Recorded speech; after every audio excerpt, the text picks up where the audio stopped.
हाय friends, Radhe Radhe. मोर प्रथम mini blog रे आपण मानकु स्वागत। आज आम आसीछु कियार को। कियार रे हमरो एटा देखिनतो, एटा हम कियार एठी हमरो खेलुआ करा होचे।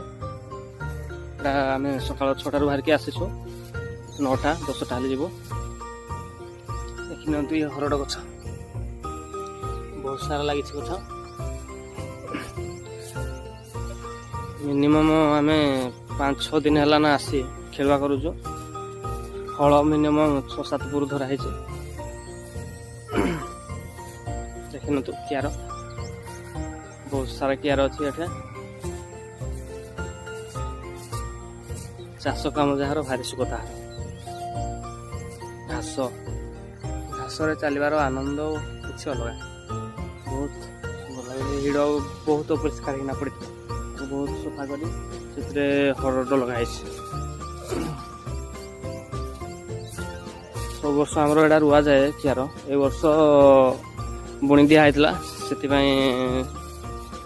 सबुदिन आसी खेल करा पड़ू। देखो तो खेलवा केमती करा जाए।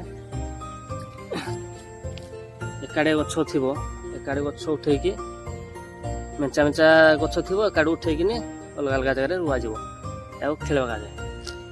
ये सब टोटाल कियार बुली बुलिना कराई। वर्षा आसला बोधे। टाइम तो एबे जस्ट 7:53 आहरी घंटे 1.5 घंटा रहीकि आमे जीवु। Bye bye. आपण मानकु मोर मिनी ब्लॉग भल लागिथिले लाइक और सब्सक्राइब कर।